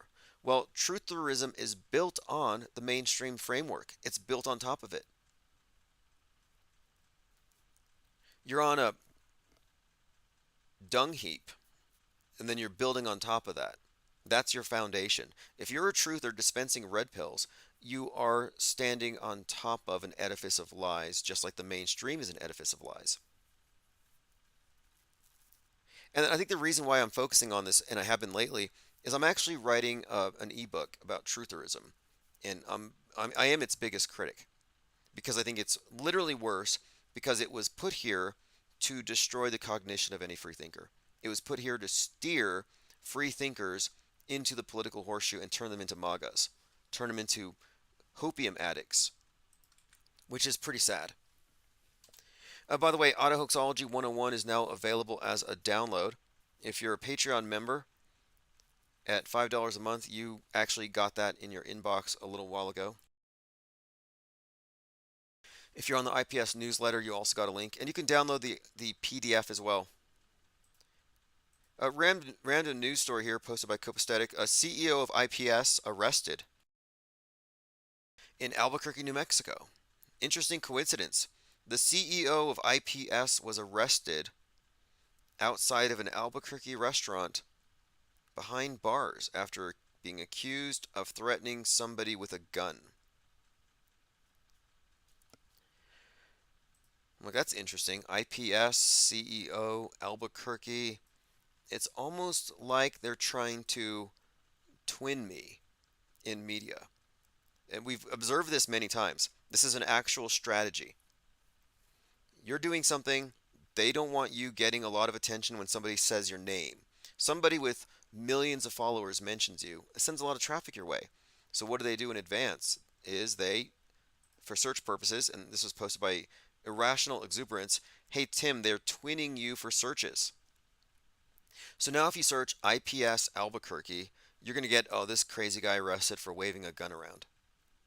Like, there's an article on McMedia, which I won't go to, that has a video of me, but the title says, methamphetamine addict speaks about reptilians.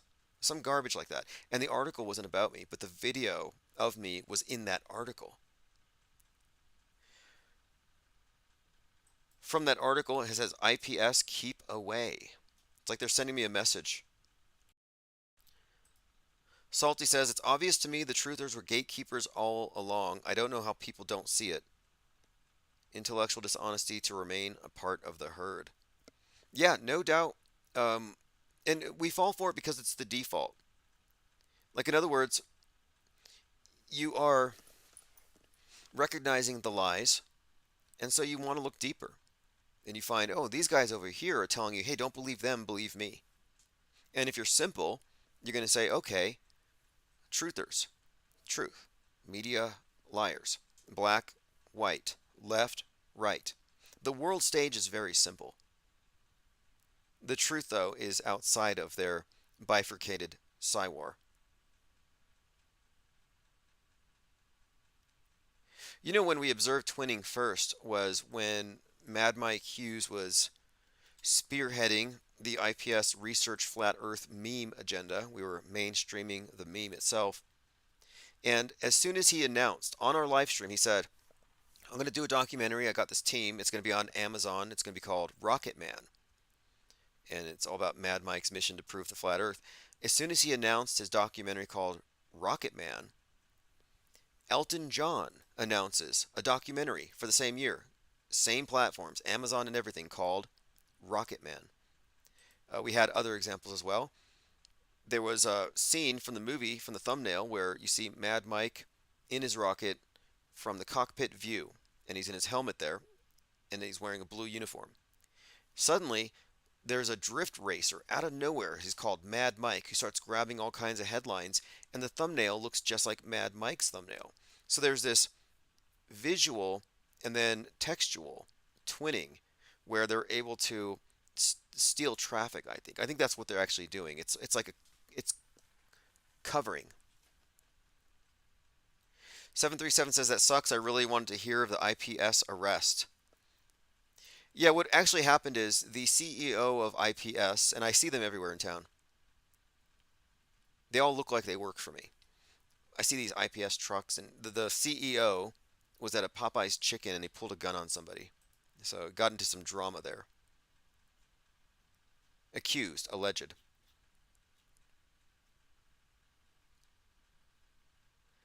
All right, let's move on here. I'll work on the phone systems. You know, Skype is Skype. Used to be better. They screwed it up on purpose. If there's one thing they don't like, is they don't like lateral communication. They want you all to get your info top down. They don't want you passing notes in class that the instructor can't vet and read. That's what this is. If you look at the structure of a classroom, the teacher, authoritarian figure, and students, rows and columns. Teacher has a book handed to her by the state. Everyone in the room absorbs that information from the state. They get tested on it, how accurately they can repeat it. Now, if somebody in class passes a note to somebody else, that lateral transfer of information, they get in trouble because, of course, everybody has to listen to the authoritarian at the front of the room.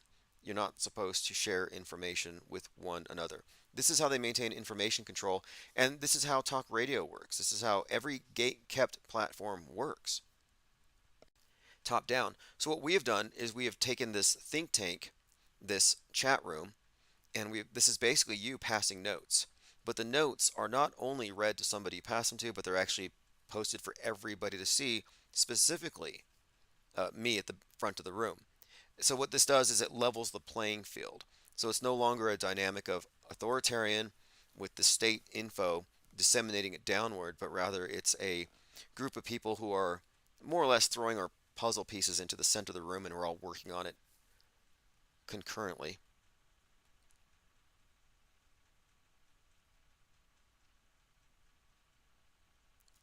Let's see what else we have here. Oh, one more thing. Okay, so the truther community. There isn't a truther movement necessarily, unless you consider Alex Jones to be its leader. Like, he's the de facto leader. Like, if you were to say, who's the leader of the truthers? Who's the truthiest of the truthers?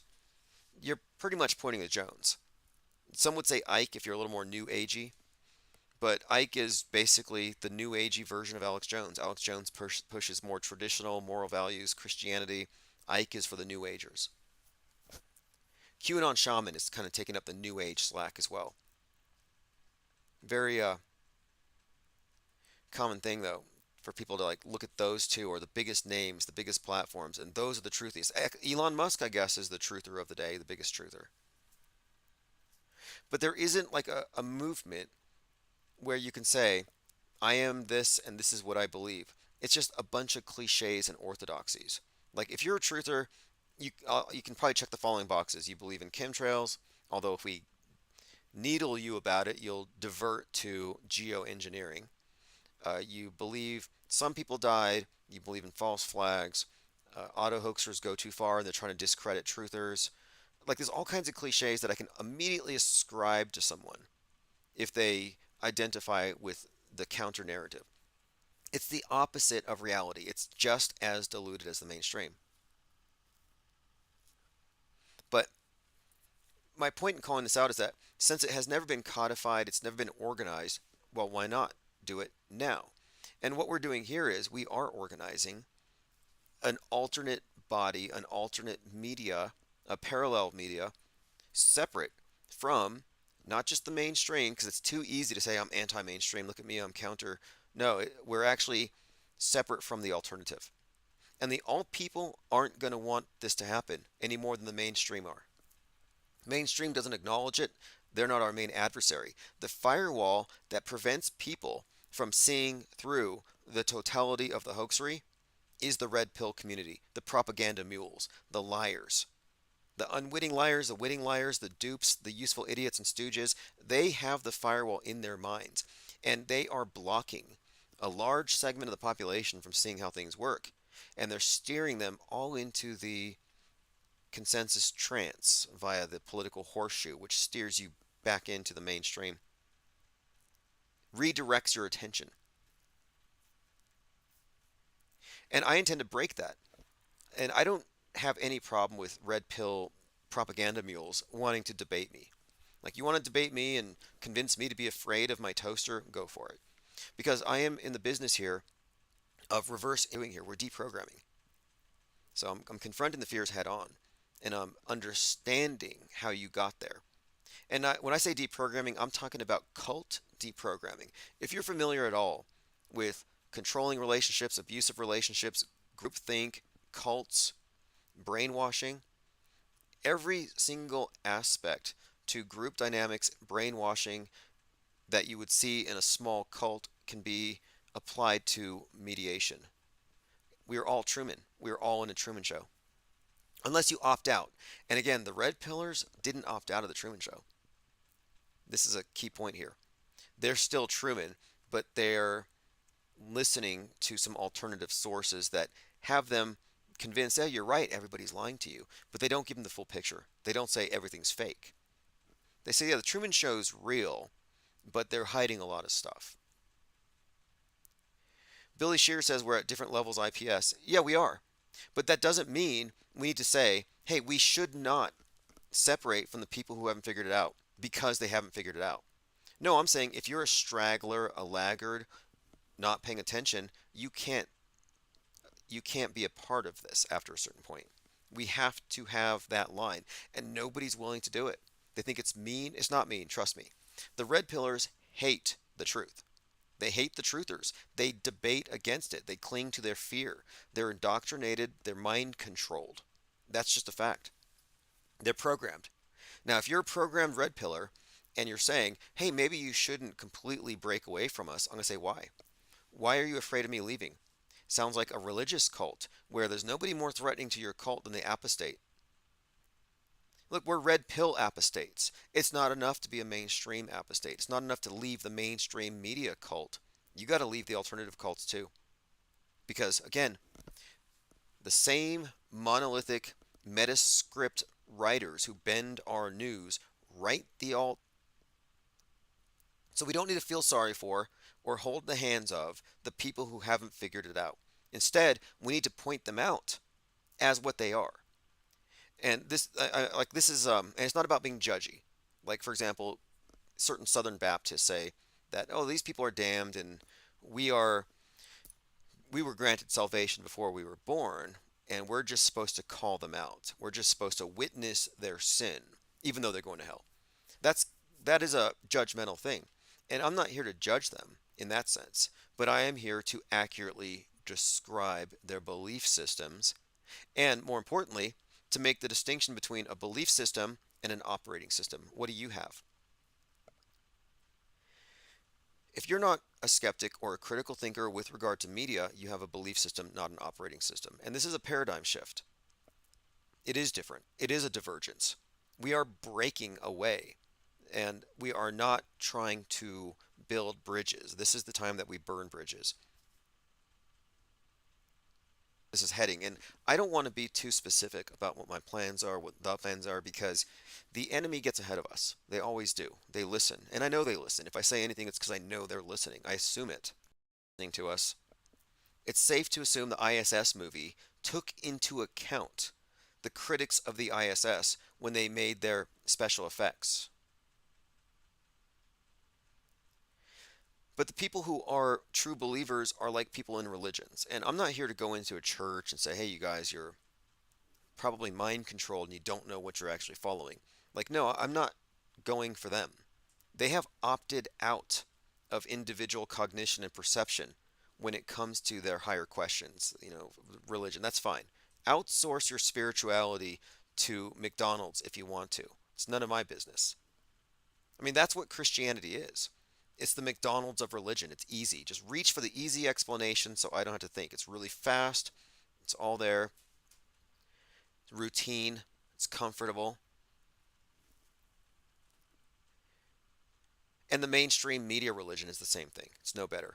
Scientism, transhumanism, belief in aliens. Yeah, that's Burger King, basically. We says, ask yourself, is it fear porn? Does it point to the other side as the bad guys? Yeah, that's another point here too. When you call one side the bad guy, you're positioning yourself as the good guy. And this is what truthers do. They say, I have the moral high ground because I'm good, and they're the devil. They're bad. Good versus evil. And if the good does stand up, the evil is going to defeat us. It's kind of romantic. I understand it, where it's coming from, especially if you believe this stuff. Look, if I believe this stuff, I would be a different person. And look, I'm way more active, even though I'm an inactivist. I am way more active, in my opinion, than any of the activists in the truther community out there. But I just haven't seen anything worth acting on at this point that involves me in that level. Like, for example, if I believed what you all believed about, we'll say, nukes. Looks like we just got nuked. We just got cut off. Did we just get cut off? What channel got shut down? Was it something somebody said? Okay, it looks like we were likely cut off. Glad we have a backup. YouTube's been acting weird all day.